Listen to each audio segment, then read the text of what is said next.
kami ada di tempat ini, kami menghampiri tanpa ketulusan. Bapa di dalam surga, ampunilah segala dosa dan salah kami, cacat dan celah kami, segala ketidaktepatan yang masih kami lakukan. Bapa, kami mohon ampuni hadapan-Mu. Dan kami berjanji, kami bersumpah di hadapan Bapa pagi ini, kami mau hidup suci, kami mau hidup kudus, tidak lagi menjalankan apa yang kami mau dalam hadirat-Mu. Urapannya memenuhi tempat ini, memenuhi ruangan ini Bapa. Urapilah kami dengan Roh-Mu Tuhan, biar Roh Kudus memenuhi tempat ini, memenuhi ruangan hati kami masing-masing, sehingga Tuhan jika visi kami di sini, roh kami juga ada di tempat ini. Kami menikmati hadirat Tuhan, memenuhi melawat hidup kami Tuhan. Urapilah kami yang akan menyampaikan isi hati-Mu Bapa. Curahkan isi hati-Mu dan Tuhan. Bapa, terima kasih kami habiskan ibadah ini dalam nama Tuhan Yesus Kristus, Tuhan dan Juru Selamat kami. Kami berdoa, kami mengucap syukur, haleluya, amin. Silakan.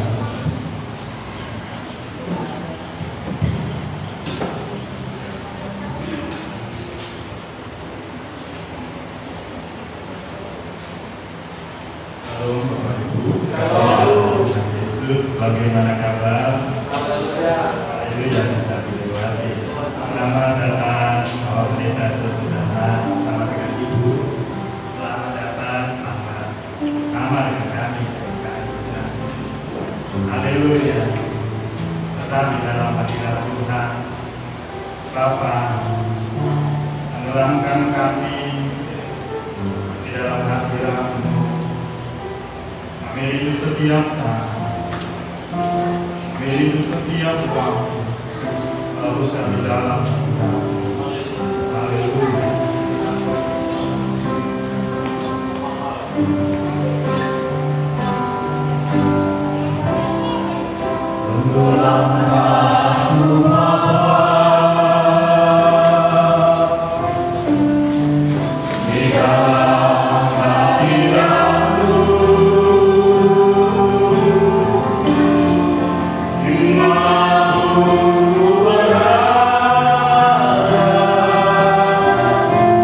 Sedia waktu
di dalam-Mu dan bersama-Mu Tuhan kami sanggup menghadapi segala permasalahan. Kami rindu Tuhan hidup di dalam hati-Mu. Terima kasih Tuhan. Terima kasih Tuhan.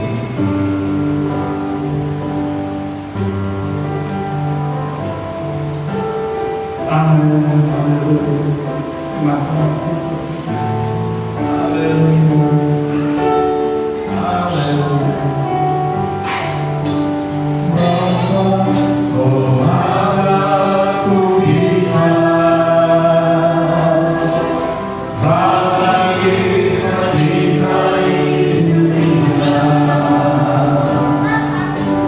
Dunia pada binasa.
hujan turun dengan derasnya.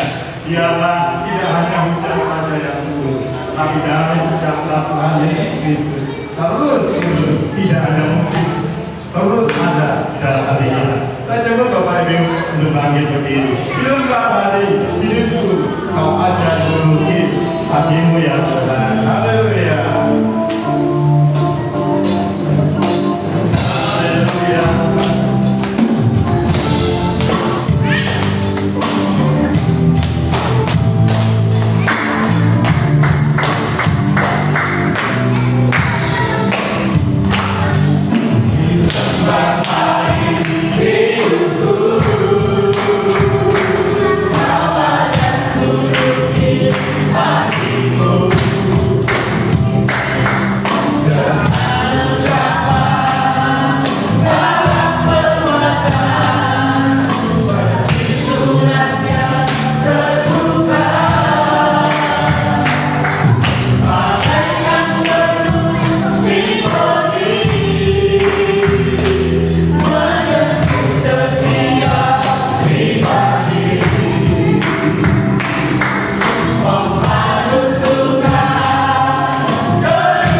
Tidak selalu yang kita hadapi aman dan bahagia, tapi di dalam Tuhan Yesus kita percaya perlindungan Tuhan bagi kita dan mau kepadanya. Haleluya. Amin. Haleluya. Haleluya.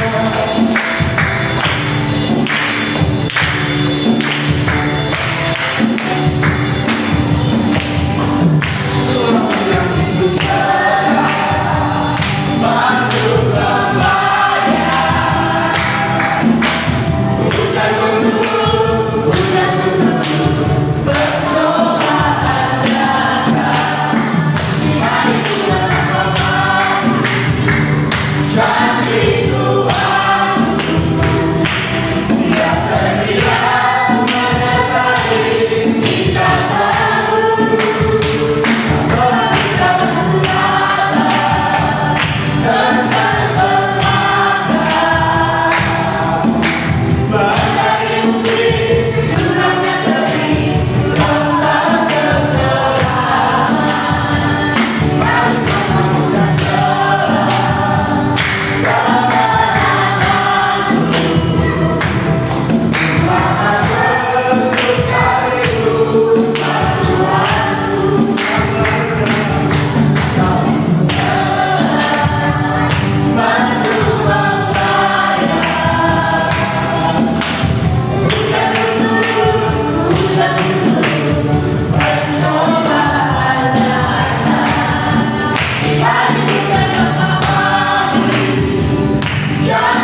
Tiba saatnya kita akan mempersiapkan diri mendengarkan sabda Tuhan sampai pada waktu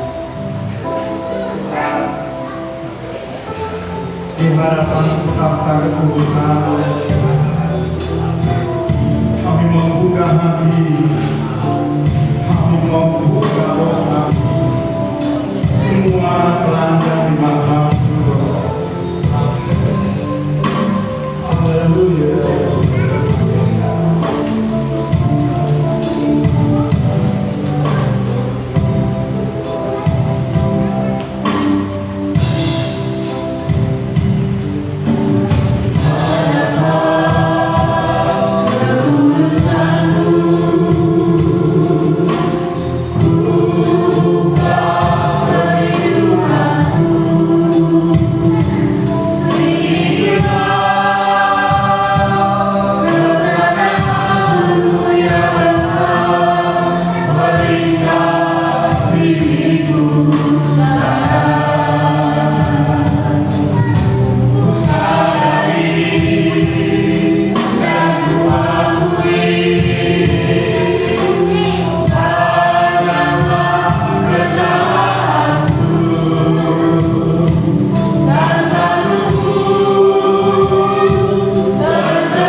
Inilah kami Tuhan, umat-umat-Mu, gelar-Mu Tuhan, hadir di dalam baik-Mu, hadir di dalam gereja, hadir dalam persekutuan dengan Engkau Tuhan.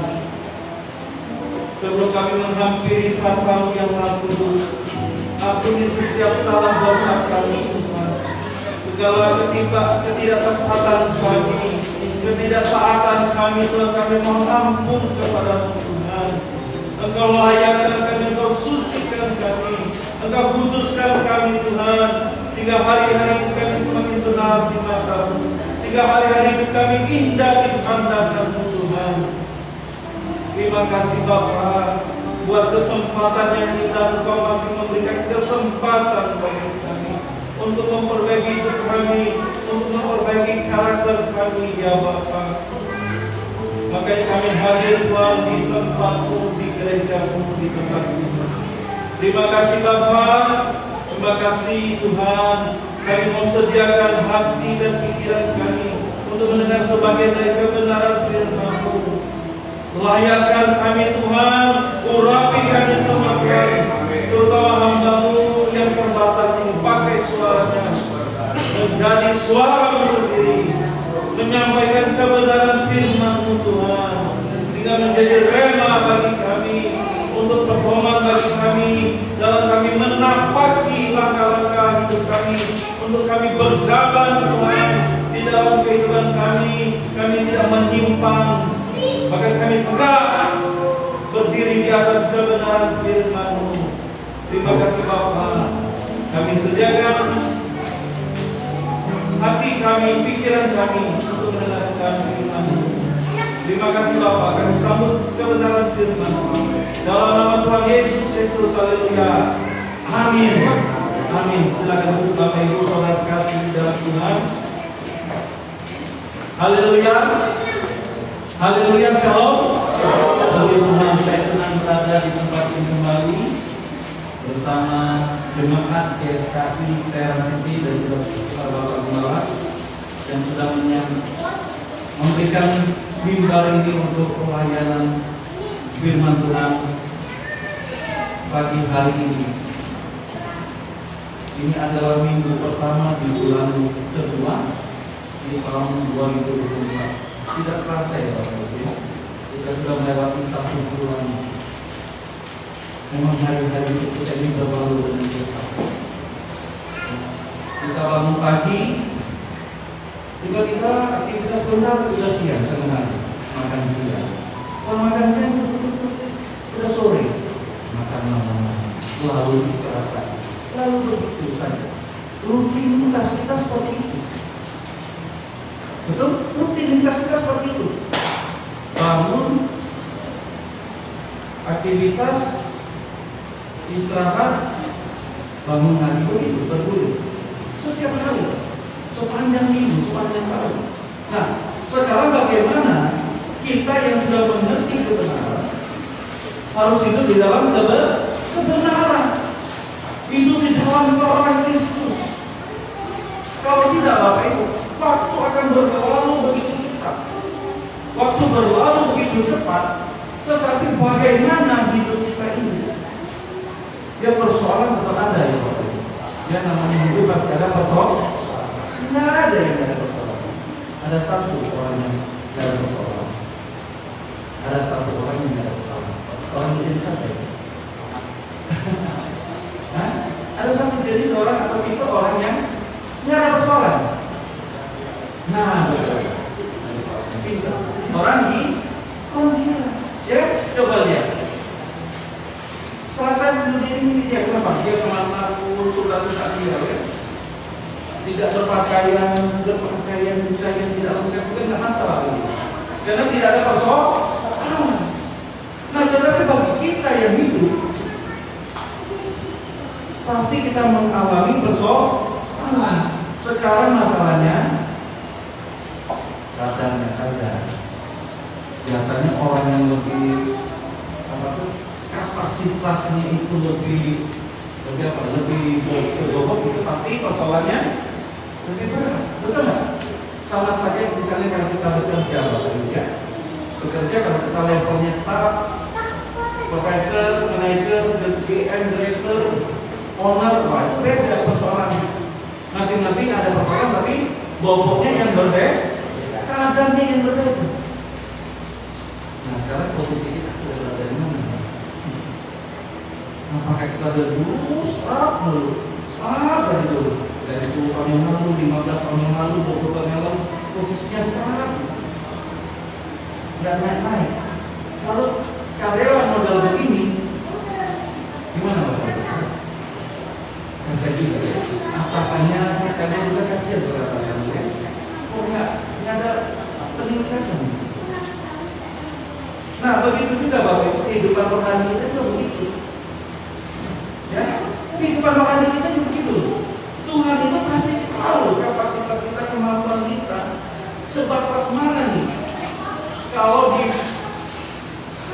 ujian, percobaan, pergumulan masalah itu Tuhan tahu. Kenapa? Tuhan tahu kapasitas kita.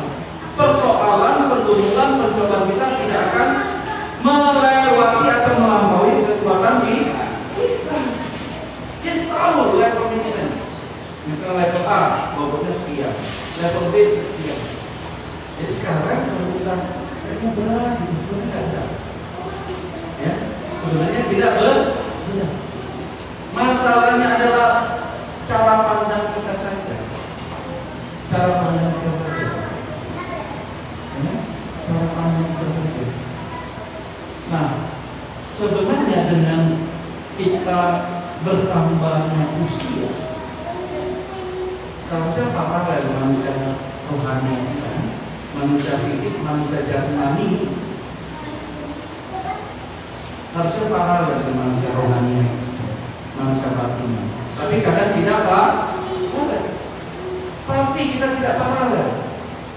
Pasti. Nah, sekarang bagaimana kita di tengah-tengah perjalanan hidup ini, sebelum kita menutup mata, kita sudah kedapatan berkenan kepada Tuhan. Amin. Kedapatan kita ini layak di hadapan Tuhan. Kedapatan oleh Tuhan kita ini diakuinya sebagai anak-anaknya yang sah. Yang sah, bukan yang tidak sah. Ya kan? Ada anak gampang atau alias anak tidak sah, anak haram, atau anak sah. Betul? Ada anak tidak sah dan anak sah. Anak tadi mama, anak A, anak gampang, anak yang tidak diakui oleh Tuhan. Nah, kalau kita diakui oleh Tuhan, maka Tuhan mengajak orang yang dikasihinya, yang diakuinya sebagai anak-anaknya. Sekarang Bapak Ibu, kita periksa kita, apakah selama ini di dalam perjalanan hidup kita hari ini, berapa banyak persoalan, pergumulan, pencobaan yang kita hadapi, dan sampai dengan hari ini kita bisa melewati itu semua. Kalaupun ada yang belum, itu tidak menjadi masalah. Yang penting adalah cara pandang kita. Cara pandang kita, mindset kita yang harus berubah, bukan menurut cara pandang manusia kita, tapi harus kita lihat cara pandang Allah. Dan untuk itu Bapak Ibu, kita harus bertumbuh di dalam kebenaran. Kita harus bertumbuh di dalam kebenarannya. Kita baca di ayat yang sering mungkin Bapak Ibu baca. Kita baca di Ibrani. Ini ayat yang pertama. Ibrani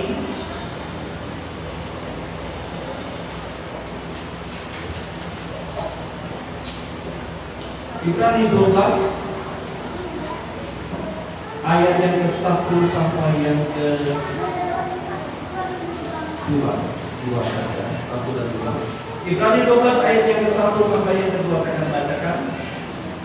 Karena kita mempunyai banyak saksi bagaikan awan yang mengelilingi kita, marilah kita menanggalkan semua beban dan dosa yang begitu merintangi kita, dan berlomba dan tentu dalam perlombaan yang diwajibkan bagi kita.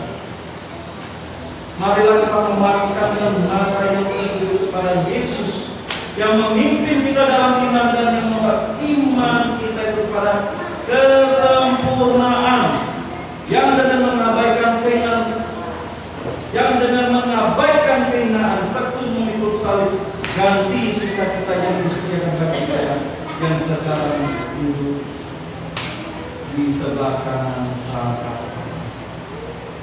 Karena kita mempunyai banyak saksi bagaikan awan yang mengelilingi kita, marilah kita menanggalkan semua beban dan dosa yang begitu merintangi Jadi Bapak Ibu saudara kasih dalam Tuhan, mari kita berjuang di dalam kehidupan kita. Kita harus menanggalkan semua beban. Beban ini Bapak Ibu tentu bukan beban dosa, bukan beban kejahatan, bukan beban yang dimananya kita melakukan hal yang tidak benar kepada Bapa kita di surga. Tetapi beban ini adalah beban persoalan yang menyangkut kehidupan duniawi kita, atau dengan kata lain perkara-perkara jasmani. Amin. Itu jangan menjadi beban. Tanggalkan semua beban yang berkaitan dengan perkara-perkara jasmania, perkara-perkara dunia. Jangan menjadi beban kita. Yang menjadi persoalan kita adalah bagaimana kita memfokuskan perkara-perkara yang di atas. Kalau sesuatu, kalau tidak Bapak Ibu, kita akan apa? Memfokuskan hidup kita kepada perkara-perkara jasmani saja. Kita akan memfokuskan perkara-perkara jasmani saja. Yang mana justru ini kalau tidak kita sikapi dengan benar akan menjadi penghambat. Kalau tadi kita baca Kolose 3, bukan Kolose 1, Kolose 3 ayat yang ke-1 sampai yang ke-2 saya akan bacakan Bapak Ibu. Kolose 3 1 sampai 2. Karena itu kalau kamu dibangkitkan bersama Kristus, carilah perkara yang di mana Kristus ada duduk di sebelah kanan Allah. Pikirkanlah perkara yang di atas, bukan yang di bumi. Bukan perkara yang di bumi, bukan beban perkara yang di bumi. Jangan jadikan beban perkara yang di bumi. Betul? Jangan jadikan beban. Tetapi bagaimana kita berjuang untuk mendandani manusia batinnya di. Kalau fokus kita kepada perkara-perkara jasmani saja, masih bisa buntu Bapak Ibu. Kita tidak lagi melihat kepada Allah. Makin buntu atau dibantu. Sehingga kita tidak melihat Allah yang sangat menolong kita. Kalau kita fokus kita kepada perkara-perkara dunia saja, perkara jasmani saja. Padahal itu kita bisa selesaikan dengan tanggung jawab, dengan potensi yang ada pada kita, dengan logika kita, dengan akal kita bisa selesaikan. Tetapi yang persoalan kita adalah bagaimana ada perlombaan yang dibangkitkan bagi setiap kita. Jadi kita harus tanggalkan semua beban dan dosa yang begitu meringankan kita. Wah, kalimat ini luas sekali. Amin. Menanggalkan semua beban dan dosa yang begitu. Kata begitu itu artinya apa? Karena luas sekali, betul? Artinya bisa menjadi pengalaman besar kita. Jadi tanggalkan beban yang berkaitan dengan perkara-perkara dunia, perkara-perkara jasmani. Kita kan dan dosa. Coba dosa yang lama, mungkin kita sampai ke surga. Waktu saya mengajar sebagai ada itu Pak, ada pertanyaan dia, ada itu saya keluar dari gereja Ketuhanan. Dia bilang gini, Pak, itu keselamatan itu bagaimana keselamatan itu? Kan untuk semua umum, untuk semua manusia, Lalu kalau ada perlombaan, sebenarnya untuk untuk mendapatkan mahkota, untuk mendapatkan mahkota. Jadi keselamatan itu sudah kita terima untuk semua manusia, semua makhluk, keselamatan itu. Jadi mohon maaf, dengan kata lain yang selamat kita selamat. Lalu ada perlombaan. Nah, kalau ada perlombaan itu untuk kita mendapatkan mahkota. Bapak Ibu saudara kasih, kalau sekali selamat pasti Tuhan lakukan itu. Sekali selamat itu Tuhan kerjakan sekali untuk selamanya.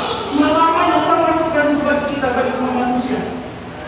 Tetapi persoalannya keselamatan yang Tuhan anugerahkan kepada kita harus kita meresponinya dengan benar, meresponinya dengan takut dan gentar. Saya juga bicara, saya tahu dari sana ya.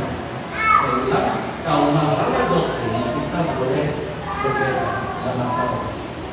Yang penting adalah kita beriman kepada Tuhan, beriman pada Yesus itu, dan kita kerjakan itu. Lalu kalau kita sekali selamat dan selamat, lalu hidup suka-suka kita, nyampe kayak ketiga, ya kan? Ya kalau gitu, nggak usah jadi orang Kristen, nggak usah jadi orang Kristen. Nah, kita harus menanggalkan semua beban dan dosa yang begitu melintang kita dan berlomba dengan tekun. Berlomba dengan tekun artinya Bapak Ibu Saudara, kita masuk di dalam perlombaan, di dalam arena pertandingan. Kita jangan patah semangat. Itu tekun. Tekun itu giat, kokoh, maju terus, maju tak gentar. Membela kebenaran itu, bukan membela kebenaran, hidupi kebenaran, berlomba dengan tekun, tidak berlomba dengan suka-suka kita lah, mood-moodan gitu ya. Hari ini lagi mood, ya. Besok nggak mood, ya. Dia maju. Berlomba dengan tekun dalam perlombaan yang diwajibkan bagi kita. Perlombaan yang diwajibkan bagi kita apa? Kita ini hidup serupa seperti Kristus, berjuang hidup serupa seperti Kristus, menjadi pribadi-pribadi yang berkenan kepada Allah Bapa di surga, berjuang untuk mendapatkan perkenanan dari Tuhan, melakukan kehendak Allah Bapa di surga. Kalau tidak Bapak Ibu, nanti nggak? Kalau kita misalnya dalam perlombaan itu ya, orang lainnya kencang, kita bilang santai. Kita ada kopi, ada baru kopi dulu. Setelah kopi selesai, setelah makan disco, balik lagi kita perlombaan. Lomba lagi, kita jalan santai. Nyampe nggak ke finish? Ke garis finish nyampe? Nyampe sih, tapi perjalanan sangat panjang. Jangan sampai dia di tengah jalan sudah habis waktu hidupnya, nggak sampai ke garis finish.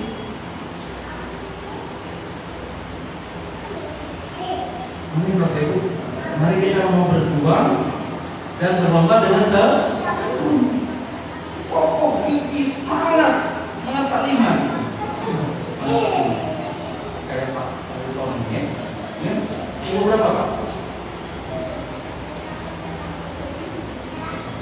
66. 68. Saya kan kenal beliau ini kan waktu zaman yang Pak itu masih di mana ya? Di Pasar Raya. Pasar apa itu? Pasar Lama ya? Yang tukang naik dia, Ibu ya. Berapa? 10 tahun ada lagi. 11 tahun nih. Kita masa dari Bapak.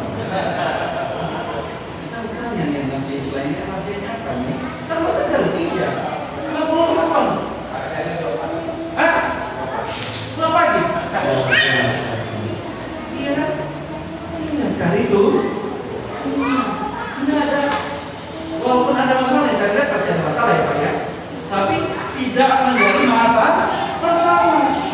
Ya, ada masalah, tapi tidak seolah-olah kita anggap tidak ada masalah. Betul nggak? Ya namanya hidup ya, pasti ada masalah. Kalau tidak mau hidup, kalau tidak mau menghadapi masalah, tidak usah artinya di mana? Di sana ya. Oke. Nah, sekarang kita berjuang nih Bapak Ibu. Orang yang berjuang untuk mendapatkan perkenanan Tuhan harus kita miliki tanda-tandanya. Ada ciri-cirinya orang yang mau berjuang untuk mengenal Tuhan. Kalau kita baca sebelum kita ke ayat itu, kita lihat bagaimana Rasul Paulus, ini ayat yang terkenal juga Bapak Ibu. Kita sering baca ayat ini. Ini bagaimana Rasul Paulus menukar kehidupan yang nyaman menjadi kehidupan yang tidak nyaman. Dia tukarkan itu, kemegahan, kekuasaan yang dia terima, segala yang tidak baik, yang tidak enak, yang mungkin membawa dia menderita, tapi bagi dia pekerjaannya adalah bagaimana memberitakan Injil Kristus. Kita baca di 2 Korintus 11. Ada yang bisa bacakan 2 Korintus 11 ayat 23 sampai 28? Ada yang bisa bacakan? 2 Korintus 11 ayat 23 sampai yang ke-28.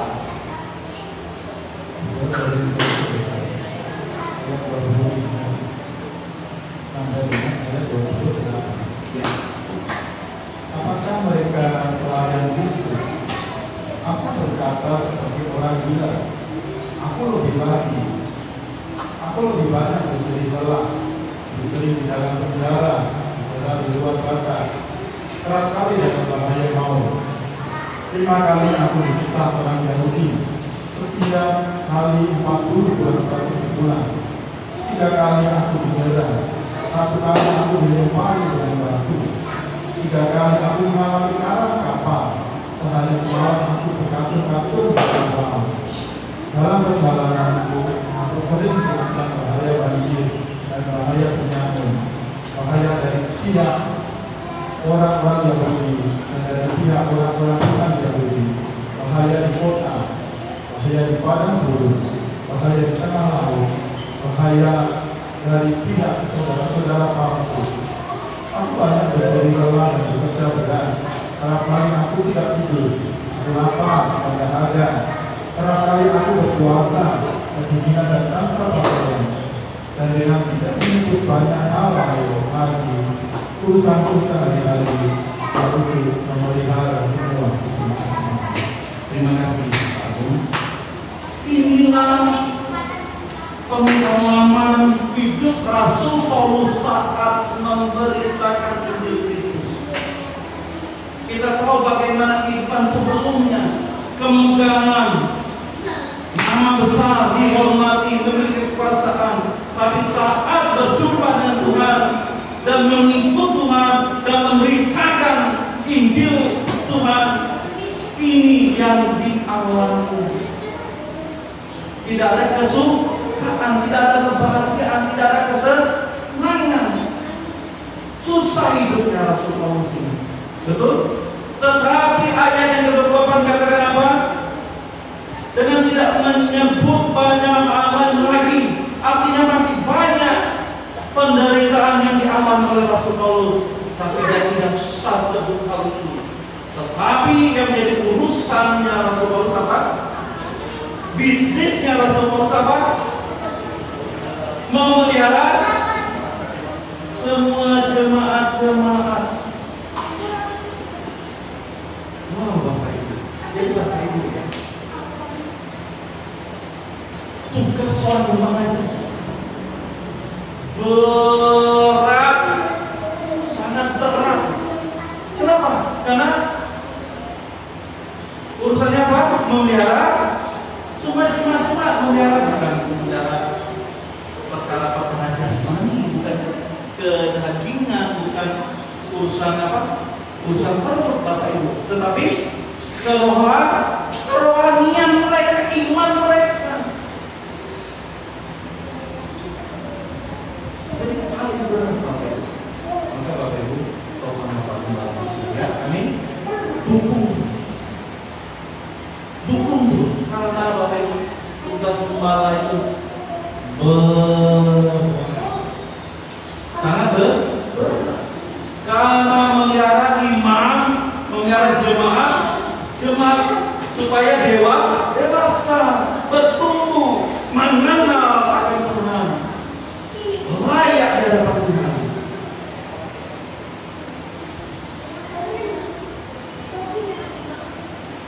Lalu kita balik Bapak Ibu, kita baca di ini yang Rasul Paulus melakukan. Filipi 3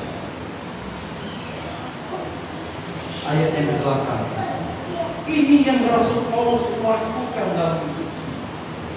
Dikatakan apa? Filipi 3 ayat 8. Malahan segala sesuatu pada rugi karena pengenalan akan Kristus Yesus sesuatu lebih mulia daripada semuanya.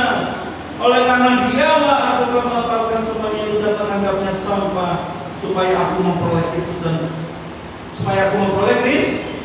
dan berada di dalam Dia, bukan dengan kebenaran itu sendiri karena mentaati hukum Taurat, melainkan dengan kebenaran karena kepercayaan kepada Kristus, yaitu kebenaran yang Allah anugerahkan berdasarkan kepercayaan. Rasul Paulus saya percaya, dia tukarkan kemegahan, kenyamanan, kebahagiaan hidupnya dengan memelihara jemaat, memberitakan